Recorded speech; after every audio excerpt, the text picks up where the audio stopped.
আমরা কিভাবে আসি সেটা তো আপনারা জানেন না। আমরা প্রথমে সিরাজগঞ্জ থেকে নওগাঁ এসেছি, পরে আমরা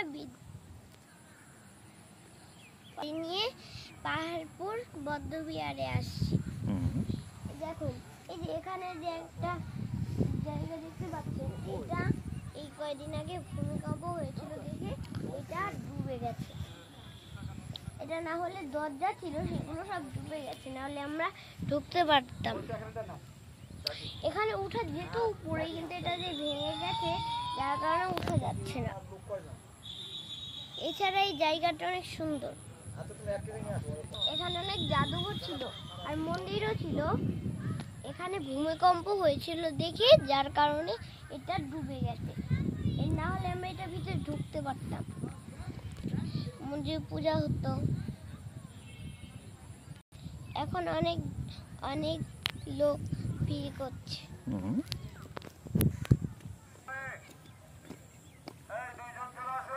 অনেকগুলো ঘর ডুবে গেছে। ওইদিকে অনেক হলো রাজ্য ছিল, ওগুলো সব ডুবে গিয়েছে।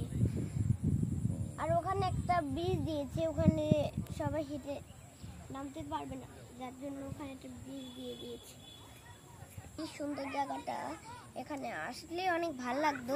তো এটা যেহেতু ভূমিকম্প ডুবে গেছে তার জন্য সবাই দেখে হতাশ হয়ে গিয়েছে। এটা অনেক দিন আগের পুরনো ঘর, এটা অনেক দিন আগের পুরনো মন্দির। এই মন্দিরটা অনেক পূজা হতো, পূজা হতে হতে একদিন ভূমিকম্প হয়, যার কারণে অনেকদিন আগে তখন ভূমিকম্প এটা ডুবে যায়, যার কারণে আর পূজা করতে পারে না। এখানে অনেক অনেক মানুষ দেখতে আসছে, আমিও এসেছি। আমার এখানে অনেক ভালো লাগছে এসে। দেখো এখানে কত ঘর ডুবে গেছে, নিচে দেখা কত ঘর ডুবে গেছে। আমরা কিছু মূর্তি দেখি ঠাকুরের, যেগুলো পুরনো হয়ে ডুবে গেছিল।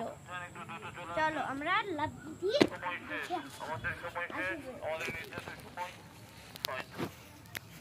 এই দেখো, এই যে এখানে এতগুলো মূর্তি ছিল, এগুলো সব ডুবে গেছে, যার কারণে এর নিচে আরো অনেক মূর্তি ছিল, এগুলো সবই ডুবে গেছে। হলো রাজারা পূজা করতো, আর রাজাদের ঘর হলো এখানে অনেক জায়গায় আছে। আর এটা বড় একটা মন্দির ছিল অনেক উঁচু, কিন্তু সেটা পুরো ডুবে গেছে, যার কারণে এখানে আর পূজা করা যাবে। যদি তোমরা সময় পাও কেউ, তাহলে পাহাড়পুর কেউ ঘুরতে এসো, যাদের মন চায়। এটা অনেক সুন্দর জায়গা। তাহলে আজকে আমাদের ভিডিওটা ভালো হলে লাইক ও সাবস্ক্রাইব করে দিবে। ধন্যবাদ বন্ধুরা আমাদের ভিডিওটি দেখার জন্য।